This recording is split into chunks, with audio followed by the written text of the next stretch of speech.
దేశవ్యాప్తంగా గణేష్ ఉత్సవాల సందడి మొదలైంది. మరో 2 రోజులలో హైదరాబాద్ నగరంలోని గల్లీ గల్లీలో వినాయక ఉత్సవాల సందడి మొదలవనుంది.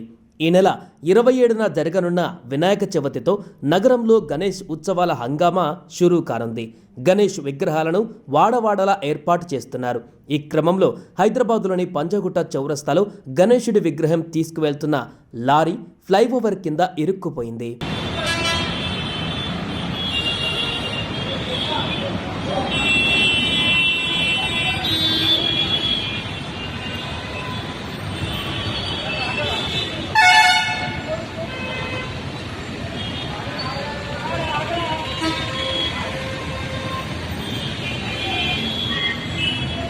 ఖైరతాబాద్ నుంచి అమీర్పేట వెళ్తున్న లారీపై ఎత్తుగా ఉన్న గణేశుడి విగ్రహం ఫ్లైఓవర్కు తగలడంతో వాహనం అక్కడే నిలిచిపోయింది. దీంతో పంజాగుట్ట చౌరస్తా పరిసరాలలో కొంతసేపు ట్రాఫిక్ జామ్ ఏర్పడి వాహనాలు నిలిచిపోయాయి.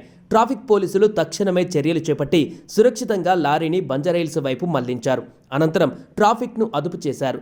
పండుగ సమయంలో ఇలాంటి ఘటనలు జరగకుండా వాహనదారులు జాగ్రత్తలు పాటించాలని పోలీసులు విజ్ఞప్తి చేస్తున్నారు.